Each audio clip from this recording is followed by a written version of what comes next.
Encore une fois, c'est vraiment très triste de voir l'état de la France sous la présidence de Macron.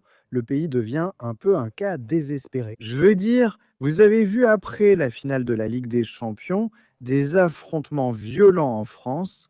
La police a arrêté près de 800 personnes à cause de ces émeutes à Paris. Vous savez, c'est complètement et totalement hors de contrôle. Des policiers blessés, des foules mettant le feu à des voitures et à des barricades. C'est pratiquement une zone de guerre en France. Vous voyez Marine Le Pen là, qui dit que ce n'est qu'en France que la victoire d'un club de football déclenche des émeutes. Ce n'est qu'en France que tout le monde se sent obligé de s'enfermer chez soi lors d'une nuit de victoire pour éviter d'être confronté à la violence. Et voilà l'état de la France. Ce n'est guère surprenant de voir ce que le peuple français considère comme la voie dite à suivre, car vous avez maintenant encore plus de preuves avec Jordan Bardella du Rassemblement national de Marine Le Pen, le grand favori pour devenir le prochain président français.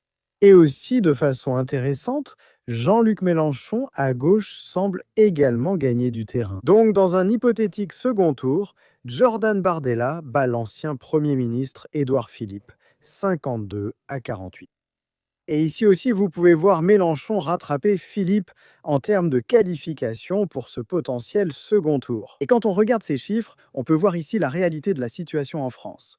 Bardella bat Philippe. Mais aussi, quand on regarde les autres possibilités avec un autre institut de sondage ici, Bardella bat également Gabriel Attal, un autre ancien Premier ministre français. Mélenchon-Bardella le bat en fait avec une marge considérable, 68 à 32. Et Marine Le Pen elle-même, si elle est autorisée à se présenter, bat également tous les autres candidats. Donc cela vous montre vraiment où en est la France, l'état de la France, sous la présidence de Macron, et ce que pensent les Français quant à la voie à suivre. N'hésitez pas à me faire part de vos réflexions dans les commentaires ci-dessous.